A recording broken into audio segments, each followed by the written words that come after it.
Shot out on the run. This was the unluckiest shot. One bullet hole in my helicopter and hit the engine.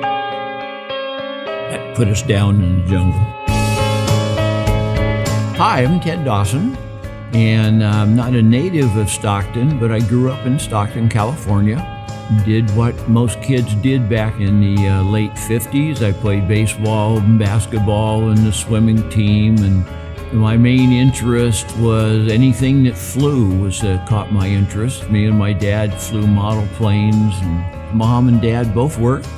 It was really a slow pace for Stockton. After graduating from high school, started at Delta College, and there was new courses available on electronics. Their computer science was really in its infancy, and while I was going to school, I was working at Sharp Army Depot. Since I was in electronics, I was hired to do aircraft electronic repair, and that reached over into the mechanical functions with the helicopters also.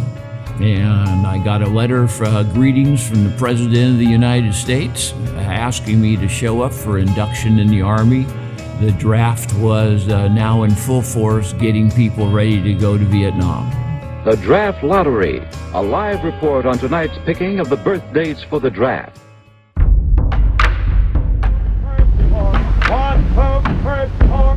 So after processing at the induction center, we hopped on an airplane and was flown to Fort Lewis, Washington, where I took my jungle training with a foot of snow on the ground. After basic training in the Army, I was unfortunately sent on to advanced infantry training. And after a stay at Fort Lewis, hopped on the airplane again and arrived downtown Saigon, Vietnam. It was about March, I believe, for that.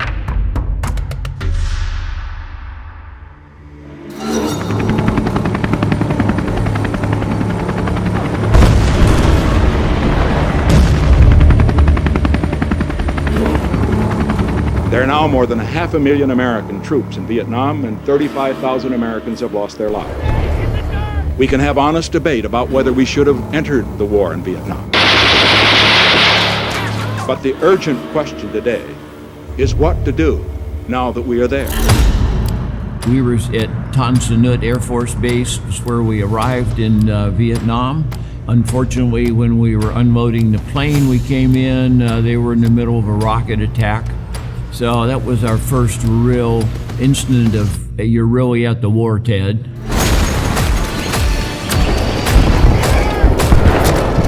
We were hiding behind whatever we could hide behind, and we noticed that a lot of the people that had been there for a while were walking around just like it was a normal day. You get sort of calloused to, oh, here comes the rockets again.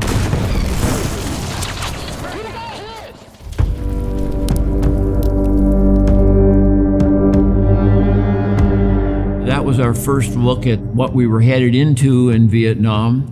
The third week there, they kept us close to the camp, and we were just doing some trail searches and looking for any cached ammo or anything. One of the trails we went down, the enemy had placed we figured it was a 105 howitzer shell in the tree, and we walked under it, and they exploded it and killed and maimed about half of the platoon I was with.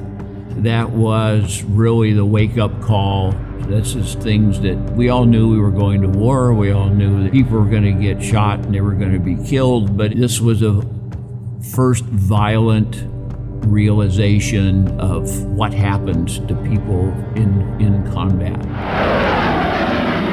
Vietnam. United States helicopter gunships backed up ground forces in a strong assault on a Viet Cong position only 3 miles from Saigon's Tan Son Nhut Air Base. During my time in the infantry, the battalion had a home base at Tan Son Nhut Airport, but we were in the field. We didn't have maps that showed really where you were. We had maps of where we were going that day. So we spent some time in the Delta, got used to sleeping in water, and a good night was when you ran across a cemetery and you could sleep on top of the graves because they wouldn't rocket or mortar their own cemeteries. So those were good nights. Otherwise, you just curled up where you could.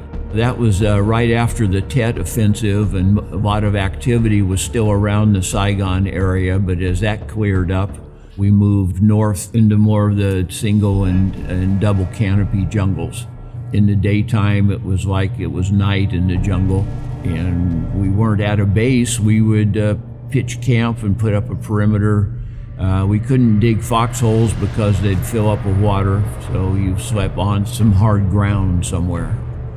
So we moved further north as we were pushing the NVA back. We would go some places where we never got credit for going to. With the black helicopters would show up with no numbers on them, and they would take our dog tags, and there was no names on our uniforms, and they'd fly us off and drop us to a different location to look for trails where they bring supplies to the south. They were very elusive. You didn't go somewhere and have a battle. You went out every day and looked to get into trouble. 908, this is 2-4. I guess you've been monitoring, but we've got that movement again out there. We were on a mission, and we were flying in a helicopter that, from my experience working at the Army Depot, I knew that the tail rotor assembly was going to fail pretty quick. So it happened to be the commanding general flying in the flight with us, and I told him that he needed to have his helicopter checked pretty quick, that it has an issue with the tail rotor. And as it turned out, after they dropped us off, they were flying back to their base. The tail rotor did fail, which causes you to lose all lateral control of the helicopter, and they made a crash landing, and I have no idea who survived or what happened with that. 2 or 3 days later, the general's Jeep showed up out at our forward position and took me in to join the aviation company. They were a little questionable how they were getting this infantry guy, but I saw they had a wall of the helicopter log maintenance manuals, and I said, if you look in a couple of those, you'll find my initials there where I signed off this bird to be sent overseas. And they checked, and I had indeed worked on those helicopters when I was at Sharp Army Depot before I was in the military. Trust and luck, and a sense of harsh reality. The men who fly the helicopters have no illusion about how long the war may last in Vietnam. 80% of the men are volunteers. Their regular tour of duty is a year, but many sign on for more service in this highly dangerous and entirely new branch of tactical warfare. So in the helicopters, it was different than the jungle. Well, first of all, when somebody shot at you in the jungle, you could crawl under something, but hanging in the sky going whop, whop, whop, whop, whop, I think was Vietnamese for shoot me. There was no place to hide. There was 2 of us, 2 helicopters that we were called search and destroy. We were in the OH-6A helicopters, the little small Easter egg looking thing. Very, very quick, very maneuverable. We would drop down at tree level or in creek beds and try to get somebody to shoot at us to find their position. There was usually 2 Cobra helicopters above us at 1,500 feet, and as soon as we started getting fire, I would throw a smoke grenade out the door, and then we would try to leave. Then the Cobra's gunships would come in and then start spraying the area where we were getting fire from. One of the things we would do looking for the NVA is we would drop down as low as we could get and see if we could pick up mosquitoes hitting on the plexiglass to see if they had blood in them. So if they had blood in them, then we knew we were close. We had good luck at being bait. I was shot down 3 times.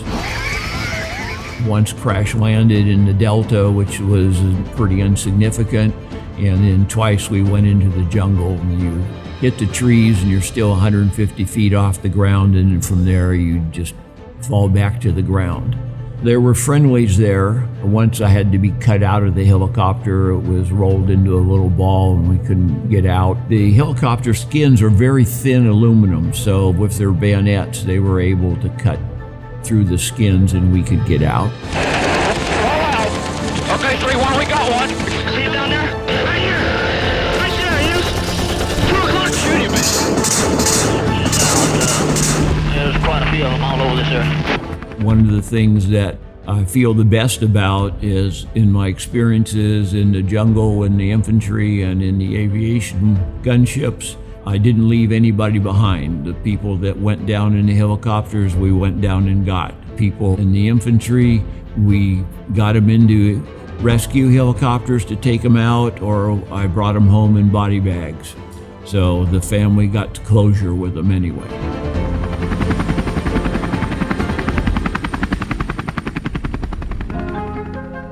As it came time to our rotating back, we all had a short time calendar that we would color in a piece of it when you made it one more day. So from there, drive into Saigon, got on an airplane at 0 sea level and got off at 7,000 feet in Fort Carson. No, it's not our war! Hell no, we won't go!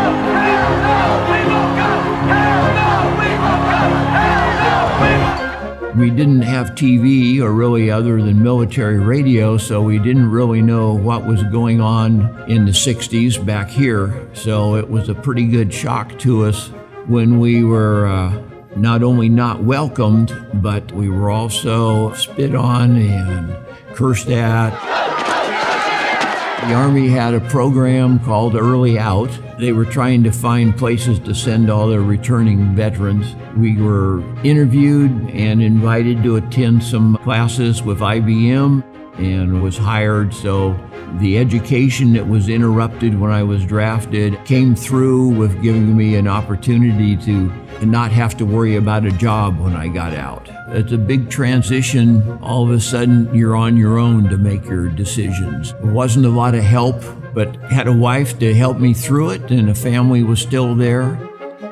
We met in 7th grade, and then in 1969, we got married at Carmel Highlands Inn. When I was on leave, getting ready to deploy to Vietnam. 2 weeks before. Didn't know if he was going to come home, but here we are. Yeah. And he did come home and Successfully raised a family, all with careers and families of their own. And we're still in love all these years later. And all these years later, we joined the community, found the winery here where we could give back to the community, and been very happy to be back in Lodi. And in retrospect, things that I learned a lot about myself. Most of it's about get over being yourself and do what needs to be done, and a lot about people, how to judge people on what they do, not what they are.